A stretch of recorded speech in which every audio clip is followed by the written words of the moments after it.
तो भाई और बहनों देखो क्या कह रहे हैं परमात्मा, ध्यान से सुन लो एक बार दोबारा कि ये तो जब आएंगे जब ये गधे बन लेंगे। अरे फिर ऐसे गधों को हमने क्या इज्जत देनी? ऐसे गधों को हम इज्जत देंगे क्या? इन बॉलीवुड वालों को, इन राजनेताओं को, अपने भगत भाई बहनों के आगे, अपने भगत भाई बहनों को तो हम लात मार रहे हैं।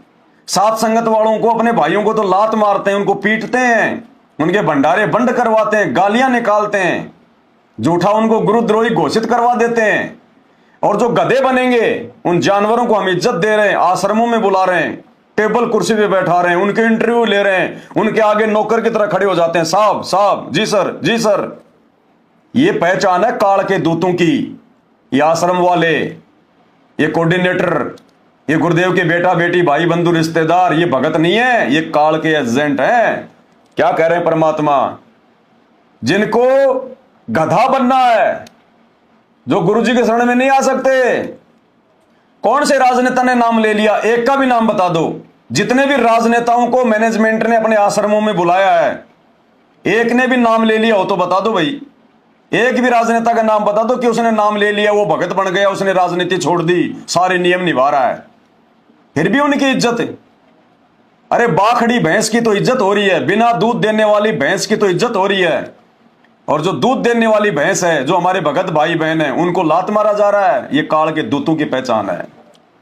क्या कह रहे हैं परमात्मा? ऐसे मंत्री है, मुख्यमंत्री है, प्रधानमंत्री है, इन मास्ता है भगवान की, पर भक्ति नहीं कर सकते। ये ठीक है, कोई माथा टेका है फॉर्मेलिटी सी, क्योंकि जीव है, भगवान के लिए तरह ही नहीं सकता। तो वो भगवान अग्नि स्मारक पर उनको लगाना चाहो, आज नेड़े भी ना हो, उन्हें तो बकवाद चाहिए। अच्छी बढ़िया बढ़िया कोठी, लंबी कार, सामने घुटी छुट्टी, कल्पा में बकवाद करनी, तो ये छोड़नी पड़े, तो वो छोड़ नहीं सकेंगे।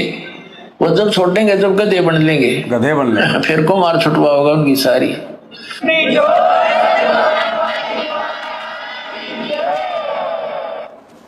भाई और बहनों, और क्या सुनना शेष रह गया?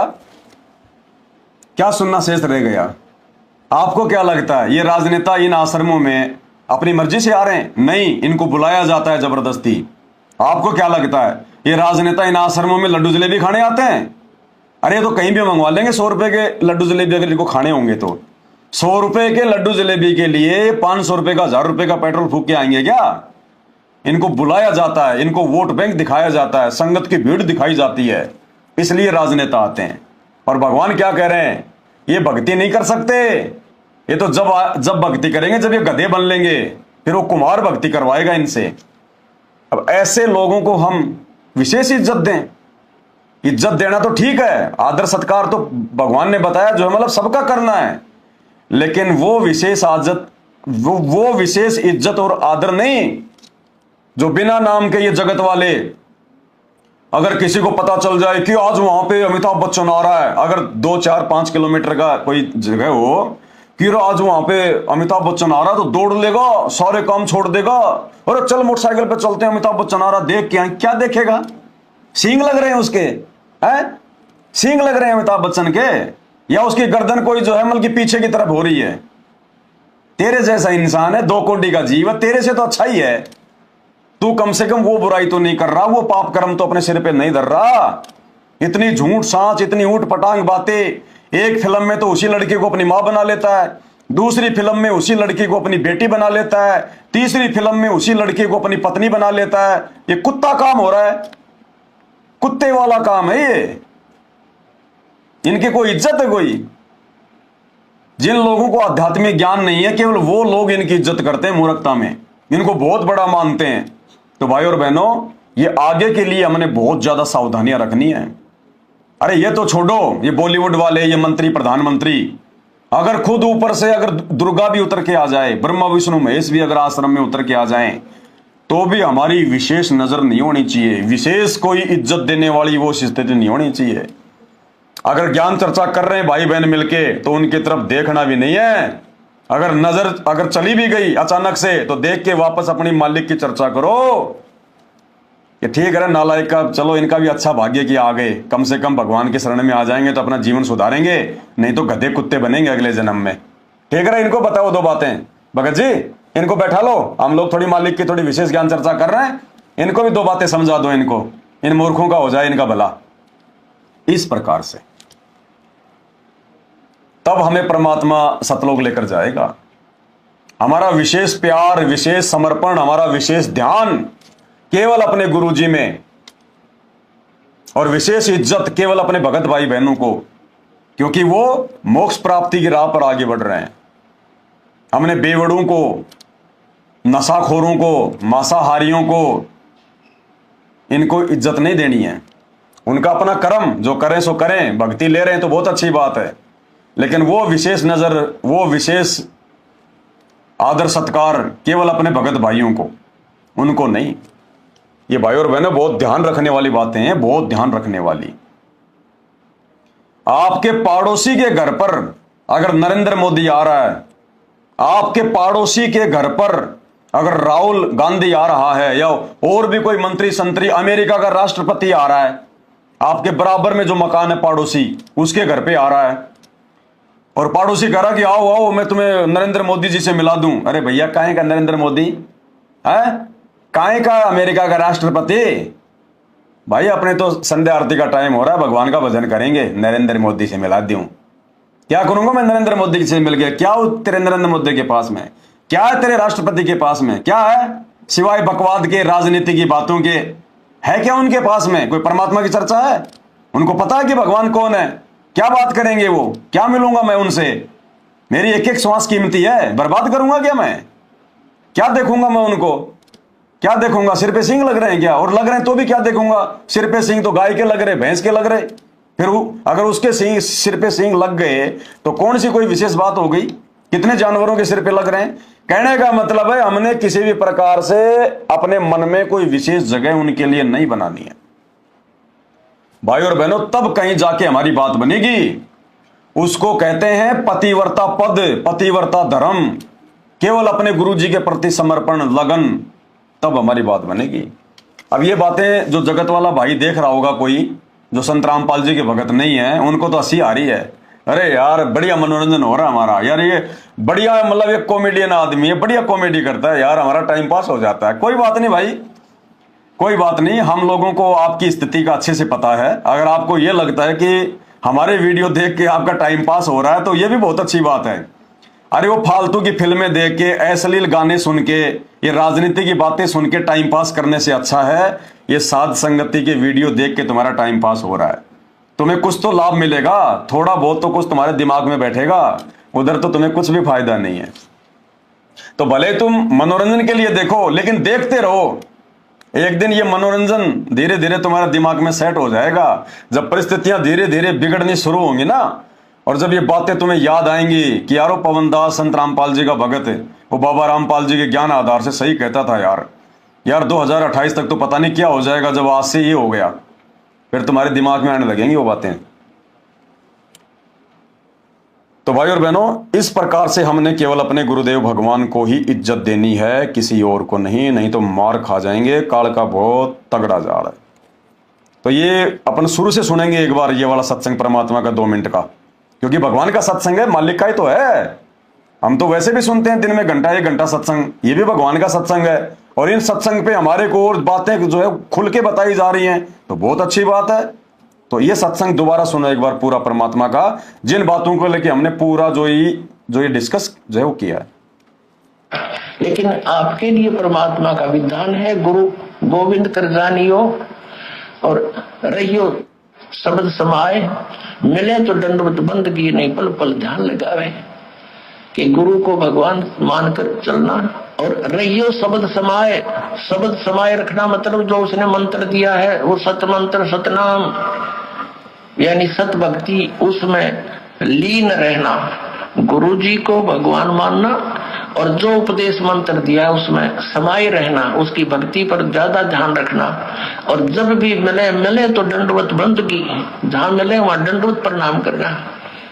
और नहीं मिल पाती हो जैसे घर पे तो पल पल ध्यान लगावे, यानी परमात्मा के गुणों को अपने गुरु जी के ऊपर लक्षित करें और फिर आपका भाव बनेगा। एक प्यार जागेगा इस दास के प्रति जैसा इस काल के प्रति जाग्या था, और वो ही कसक आपकी इस दास के प्रति होगी तभी हम वहां चलेंगे। जिस कसक के साथ हम वहां डटे नहीं डटे, तो ऐसा ही भाव। अब हम कैसे भावित होते हैं, जैसे एक हीरो या हीरोइन नकली बात बना के, एक तो उसने पढ़ा हुआ है फिर वो बोल रहा है, उसके एक दो डायलॉग पर हम आसक्त हो जाते हैं। ओहो बड़ा क्या बात कही, बड़ा सुंदर बोला, और यहाँ दास ने ऐसा पिटारा खोल दिया इन बोलों का वचनों का। तो इस आधार से भी आपने प्रभावित होना चाहिए। जब आपकी आत्मा निर्मल हो जाएगी, कमाल कर दिया गुरु जी ने, तो ऐसे निर्णय करके ज्ञान दे दिया। तो हमने ऐसे प्रभावित होना है और आसक्त होना है उस परम पिता पर इस दास के माध्यम से। ये रिहर्सल आपकी फिर ऊपर जाके काम आवेगी जो आप यहाँ करोगे। बोलो सतगुरुदेव की जय हो।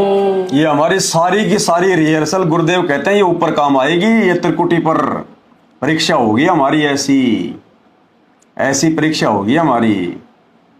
आप चाहे कहीं भी आ रहे हैं, कहीं भी जा रहे हैं, चाहे बंबई जा रहे हैं, चाहे दिल्ली जा रहे हैं, चाहे सत्संग में जा रहे हैं, आप जिस ट्रेन में बैठे हैं, आप सत्संग में जा रहे हैं, उस ट्रेन में अचानक से अमिताभ बच्चन आ गया, सलमान खान आ गया, नरेंद्र मोदी आ गया, हमने उनकी बकवादों पे ध्यान भी नहीं देना है। या तो अपने भगत भाई बहनों से चर्चा करो, या अपने लगा के कान में लेकर परमात्मा का कोई मंत्र कर लो, या परमात्मा का कोई सत्संग सुन लो, क्योंकि हमें पता ही नहीं चलेगा कि कौन सा समय हमारा है। क्योंकि परमात्मा ने कहा कि जब तुम शरीर छोड़ोगे, अगर मर्यादा में हो, और जब तुम्हारा शरीर छूटेगा तो वो एक सौपन की तरह होगा। तुम्हें पता नहीं चलेगा कि मेरी मृत्यु हो गई, मैंने शरीर छोड़ दिया। ये बाकी जो दुनिया वालों की तरह ना तो हम कोई एक्सीडेंट में मरेंगे, ना कोई हारी बीमारी से मरेंगे, ना हॉस्पिटल में मरेंगे, ना हमारा कोई जो है वो अंग भंग होगा। अगर मर्यादा में रहेंगे तो, मर्यादा में नहीं हो तो आए दिन हमारे भगत भी मर रहे हैं। सतलोक आश्रम मैनेजमेंट हरियाणा से जुड़े हुए भगत भाई बहन आए दिन एक्सीडेंट में मर रहे हैं, कोई लड़ाई झगड़े में मर रहा है। जो मर्यादा नहीं निभाएगा तो मरेगा, उसमें क्या करेगा भगवान?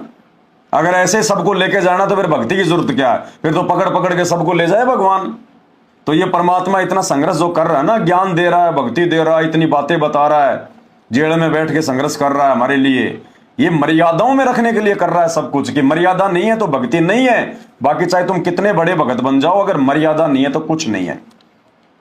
तो भाई और बहनों, जो भगत मर्यादा में होगा उसको पता ही नहीं चलेगा मेरा कब मेरा शरीर छूट गया। परमात्मा सौपन के माध्यम से उसकी आत्मा को निकाल के ले जाएगा, और उसको ऐसा लगेगा जैसे हम तो सत्संग में जा रहे हैं भगत भाई मिलके, हम तो परमात्मा की चर्चा कर रहे हैं। तो जब भी हम कहीं भी जाएं, हम भगत भाई बहन वर्तमान में अपने रियल लाइफ में, सुबह जब हमारी आंखें खुले और रात को सोएं, उस बीच में हम जो भी काम करें, अपने किसी काम पे, धंधे में, हम किसी ऑफिस में, किसी खेत में, या किसी रिश्तेदारी में, या कहीं सत्संग में, कहीं भी जाएं, हम ये सोच कर रहें कि भाई मैं त्रिकुटी पर हूं।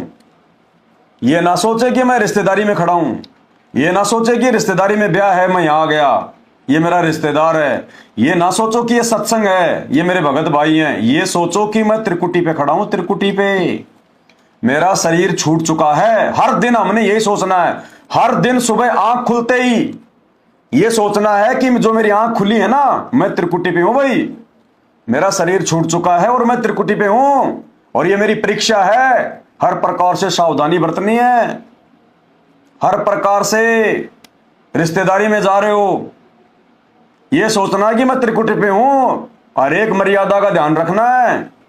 उधर आ गई कोई डांस करने वाली, वो डांस कर रही है आधे कपड़े पहन के फिल्मी गानों पर, और तुम भाई साहब एक हाथ में माला रहे, एक हाथ में उस तरफ देख रहे हो। गए काम से, गए काम से। ये सोच के रहो कि मैं त्रिकुटी पे खड़ा हूं, ये क्या देख रहा हूं मैं इन बड़ुओं को, अरे इनको क्या देख रहा हूं मैं, क्या है ये? मेरी भक्ति बर्बाद करने के लिए काल का षड्यंत्र है ये। मैं भगत हूं, ये मेरे काम है क्या? ये तो जगत के काम है जिनको ज्ञान नहीं है। हर क्षण हर पल हमने ये सोचना मैं त्रिकुटी पे हूं, त्रिकुटी पे। जब भी हमारे सामने कोई आपत्ति आवे, कोई संकट आवे, कोई भी ऐसी बात हो जाए, काल चाहेगा कि ये कोई दूसरा तरीका अपनाए, ये झूठ का सहारा ले, ये छल कपट का सहारा ले। लेकिन उस समय आपने यही सोचना कि मेरी परीक्षा है और ये त्रिकुटी है भाई, ये फाइनल गेम है मेरा। आज यदि मैं झुक गया, मैं डर गया, मैंने कोई मर्यादा तोड़ दी, यदि मैंने कोई दूसरा कोई तरीका अपना लिया इस समस्या से बाहर निकलने का, भाई परमात्मा उसी समय नीचे गिरा देगा। भाई और बहनों, तब कहीं जाके हम इस काल से लड़ पाएंगे, तब कहीं जाके हम त्रिकुटी पे पास होंगे। क्योंकि वर्तमान में हमारी क्या चल रही है? रिहर्सल। गुरुजी हमसे अभ्यास करवा रहे हैं कि तुमने किस प्रकार रहना है समाज में, परिवार में, रिश्तेदारी में, क्या सोचकर तुमने पल पल अपनी भक्ति को जो है वो करना है। इस प्रकार से नहीं तो बहुत भयंकर षड्यंत्र है काल का, बहुत भयंकर, बहुत भयंकर। आपकी दुकान है या कहीं आप जा रहे हो, आ रहे हो हैं, और काल का षड्यंत्र है, और उधर से सलमान खान आ गया अपनी गाड़ी में बैठ के, और तुम अकेले जा रहे हो या दो चार तुम भाई जा रहे हो, उधर से सलमान खान आ गया है, वो शीशा खोलेगा, अरे सर पहले तो उसको देख करो, यो क्या है भाई, अरे क्या है तेरा, जिसो आदमी है वो क्या है, कोई जानवर थोड़ी है, कोई गधो थोड़ी बैठे हो, जो तू देख के उसको जो है मतलब वो चिंगर गया। अरे तेरे जैसा आदमी है, उसने काली चश्मा लगा रखी होगी, तेरे से अच्छा उसका गोरा रूप होगा, तेरे से अच्छी उसके पास में गाड़ी होगी, तेरे से महंगे उसने कपड़े पहन रखे होंगे, और बाकी तो तेरे जैसा ही है, कोई उसकी कोई स्टील की बॉडी तो है नहीं, सिर में कोई सींग तो लग नहीं रहे, दांत उसके कोई 2-2 फुट के तो है नहीं, जो तो उसको देखते ही हो रहा तेरी ये क्या। और भाई वो सलमान खान है जिसके आगे पीछे दुनिया फोटो खिंचवाने के लिए, पता नहीं उसके साथ हाथ मिलाने के लिए, हाय हल्लो करने के लिए, लड़के लड़कियां पता नहीं एक दूसरे के ऊपर जानवरों की तरह गिरते हैं, उसको देखने के लिए कहां खड़ा है, कहां खड़ी है। और वो सलमान खान, यदि आपकी कोई दुकान है, आप जी कहीं कोई पानी पतासे का ठेला लगा रहे हैं और हो आप संत रामपाल जी के भगत हैं, और वो सलमान खान अगर खुद आपकी दुकान पे आ जाए और बोले भाई साहब पानी पतासे खिलाओ, तो पानी पतासे तो खिलाएंगे, हमें तो पैसे चाहिए भैया, नहीं है तो कोई बात नहीं, लड़ाई झगड़ा नहीं हमारा तो, हाँ जी लो जी ये पकड़ो डोना। जैसे आपका आम जो कस्टमर होता है उससे भी नीची दृष्टि से देखना उसको। एक तो आपका कोई आम कस्टमर होता है, बढ़िया अपना मोटरसाइकिल पे आया, हाँ जी पानी पतासी खिलाओ, तो उसको तो आप अच्छे से खिलाओगे कि यार ये अच्छा आदमी है, कल को 2-4 और लेके आएगा है। और एक आ जाए कोई भिखारी जो रोड पे सारा दिन भीख मांगता है, उसके फटे पुराने कपड़े, और वो आपको दे दे रुपए 10 और ले भाई साहब पानी पतासी खिलाना, तो उसको आप कौन सी नजर से देखोगे? नॉर्मल सी बात है, हाँ ले पकड़ ले, ए ले 1, ये 2, ये 5, चल चल ठीक है ठीक है। हमने उस सलमान खान को, संत रामपाल जी के भक्तों ने उस सलमान खान को भिखारी से भी नीची दृष्टि से देखना है, दुत्कारना नहीं है, फटकारना नहीं है, ऐसे वैसे नहीं बोलना है। वो बोलेगा अरे भाई साहब, वो तो अपने आप में ये समझेगा कि मेरे को देख के पता नहीं है, तो बिल्कुल ऐसा हो जाएगा, अरे सुर सलमान खान, अरे सुर ओए होए होए मेरी दुकान पे सलमान खान आ गया। वो तो ये सोचेगा, क्योंकि उसको तो जा भी जाता, लोग उसको इज्जत देते हैं, उसको ज्ञान नहीं है, वो तो फूला हुआ है, वो तो गुब्बारा है, उसमें तो जो है गैस भरी हुई है मान बढ़ाई अहंकार की। और वो अचानक से कहे, क्योंकि ये भी तो खाते हैं कहीं ना कहीं, अरे भाई साहब 10 रुपए के पानी पतासे खिला दो, लो जी आ जाओ, इधर आ जाओ, यहां आ जाओ, इधर इधर इधर, ये हाथ नहीं, इधर आओ, राइट वाले हाथ में आओ। अगर वहां खड़ा हो गया, आप लोगों को खिलाते हो राइट हैंड से, और वो आपके लेफ्ट हैंड में आके खड़ा हो गया ना, तो शर्माना नहीं है उसको कहने में, अरे भाई साहब इधर आ जाओ, राइट हैंड पे आओ। आधा सा फ्यूज तो वही हो जाएगा। वो उधर आ गया, हाँ जी क्या खिलाऊं? पानी पतासे, कितने के? 10 रुपए के, ये लो। करके अपने 5-4 पतासे पूरे और लेके उससे अपने पैसे। और यदि वो सलमान खान खुद आपको कहे कि भाई साहब वाह मजे आ गए आपके पानी पतासे खा के, हैं, अगर वो खुद आपको कहे कि मैं आपके साथ में फोटो लेना चाहता हूं एक, लोग तो उसके साथ में फोटो लेने के लिए कहेंगे सर सर सर एक सेल्फी सर, अरे भैया जरा फोटो खींचना सलमान खान के साथ में। अगर वो सलमान खान भी संत रामपाल जी के भगत को ये कहे कि सर एक फोटो मैं आपके साथ में लेना चाहता हूं, तो भाई साहब फोटो नहीं लेनी है, ये सेल्फी फैल्फी ये भक्तों के काम नहीं है। उसको बोल दो भाई साहब धंधा करने दो रे, थोड़ी बहुत देर के लिए मैं तो ठेला लगाता हूं अपना रोजी रोटी के लिए, बाकी समय भगवान का भजन करते हैं। भाई साहब आपने खा लिया, अब आप जी जो है वो पधारिए, क्या करूंगा मैं आपके साथ में फोटो लेके, मुझे क्या करना है? मैं तो अपने बच्चों की फोटो अपने घर पे नहीं रखता, मैंने तो मेरी ब्याह शादी की फोटोओं को जला के आग लगा दी है भाई। मैंने तो मेरे बाप दादाओं की फोटोओं को जला के घर से बाहर कर दिया। आपके साथ फोटो लेके मैं क्या करूंगा? आप हो क्या? आपकी फोटो मुझे देगी क्या भाई साहब? मेरे घर में तो केवल मेरे गुरुदेव की फोटो रहती है और किसी की नहीं। मैं फॉर्मेलिटी नहीं करता कि यहां तो मैं आपका इज्जत रखने के लिए फोटो ले लूं और बाद में उसको मैं डिलीट कर दूं। हमने लेनी ही नहीं है भाई साहब, ना रखना है ना लेनी है।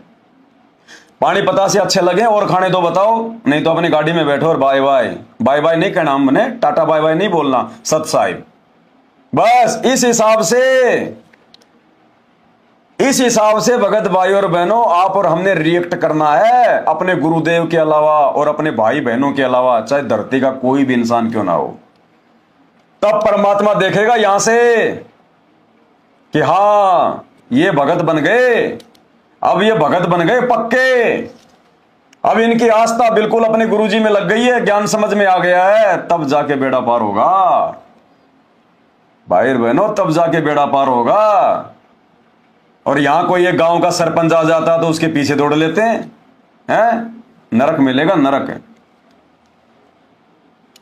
आगे क्या बताया परमात्मा ने, क्यों हम भगत भाई बहनों ने जून के महीने में इस नकली दाढ़ी मूछ वाले कबीर को भगवान मानकर इसका जो है वो प्रकट दिवस क्यों नहीं मनाना? क्योंकि आज धरती पर खुद ये कबीर, ओरिजिनल कबीर सतगुरु रामपाल जी के रूप में आ चुके हैं, हमारे गुरुदेव के रूप में आ चुके हैं। ये अल्लाह, ये भगवान धरती पर आ चुका है। और क्या कह रहे हैं परमात्मा? विश्वास दिलाने के लिए कि हां तुम्हारा गुरु ही भगवान है, जो काम भगवान किया करता है वो काम तुम्हारा गुरु कर रहा है वर्तमान में, उसके अलावा कोई नहीं कर सकता। इसलिए अब हमने इसको ना अपने घर पे रखना, ना अपने दरबार पे रखना, ना इसका प्रकट दिवस मनाना। क्या कह रहे हैं परमात्मा? ध्यान से सुनिए। गुरुदेव कह रहे हैं कि परमात्मा का ज्ञान परमात्मा ही करवा सकता है। भाई और बहनों, जो गुरुदेव कहते हैं ना कि दास को भगवान ने भेजा है, दास तो भगवान का भेजा हुआ दास है, तो और अब क्या कह रहे हैं गुरुदेव कि परमात्मा का ज्ञान परमात्मा ही करवा सकता है। तो आज धरती पर पिछली पीढ़ी में परमात्मा का ज्ञान कौन करवा रहा है? कौन करवा रहा है परमात्मा का ज्ञान? सतगुरु रामपाल जी। तो परमात्मा कौन हुआ? सतगुरु रामपाल जी। सुनिए, पुण्यात्माओं, परमात्मा का जो ज्ञान है परमात्मा ही करा सकता है। जीव अपनी शक्ति बल से या अपने अभ्यास प्रयत्न से परमात्मा को नहीं जान सकता। आ गई समझ में? परमात्मा का ज्ञान परमात्मा ही करवा सकता है, दूसरा नहीं करवा सकता। अब कुछ मंदबुद्धि भगत भाई बहनों को शंका हो जाएगी कि ये परमात्मा का ज्ञान तो 650 साल पहले जो है कबीर जी ने दिया था, गुरु जी तो उसके आगे बता रहे हैं, गुरु जी तो आगे बता रहे हैं। तो भाई और बहनों, फिर वो कबीर जी से पहले भी तो कोई आया होगा। अगर हम 650 साल पहले वाले इस कबीर को भगवान मान रहे हैं कि इन्होंने आके 650 साल पहले ज्ञान बताया था, तो इससे पहले भी तो कोई आया होगा ये सतलोक का ज्ञान बताने वाला।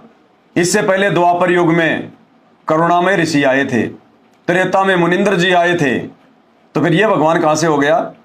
फिर 650 साल पहले वाले को भी क्यों भगवान माने? क्योंकि इससे पहले तो ये ज्ञान और भी लोग बता के गए, उनका बताया हुआ ज्ञान इन्होंने बता दिया। आपको लगता है कि वर्तमान में संत रामपाल जी तो जो है ये कबीर जी का ज्ञान बता रहे हैं, जो कबीर जी ने 650 साल पहले आके बताया, जो पुस्तकें लिख दी, उस आधार से आज संत रामपाल जी बता रहे हैं। तो भाई जब ये कबीर आया था 650 साल पहले, तो इससे पहले तो सतलोक का ज्ञान बताने वाला द्वापर में भी आया था, करुणा में ऋषि, त्रेता में मुनिंदर आया था, सतयुग में सतसुकृत ऋषि आया था। तो इसका कौन सा फिर वो घर का ज्ञान मान लें? इसने भी तो उनसे सुन के किसी की सुनी सुनाई बातों के आधार से ज्ञान बताया होगा ना। तो ये मूर्खता ना करो, ये खुद भगवान है, खुद परमात्मा है। ये चाहे द्वापर में आया हो, चाहे त्रेता में, चाहे सतयुग में, चाहे 650 साल पहले, या चाहे वर्तमान में आया है। इसके अलावा सतलोक की जानकारी, सृष्टि रचना का ज्ञान सृष्टि में कोई दूसरा नहीं दे सकता। ये तो अपने आप को छुपाता है परमात्मा, ज्ञान से अपनी पहचान करवाना चाहता है ये मालिक, अपनी आत्माओं को जगाना चाहता है ये मालिक। तो बहुत सोच समझ के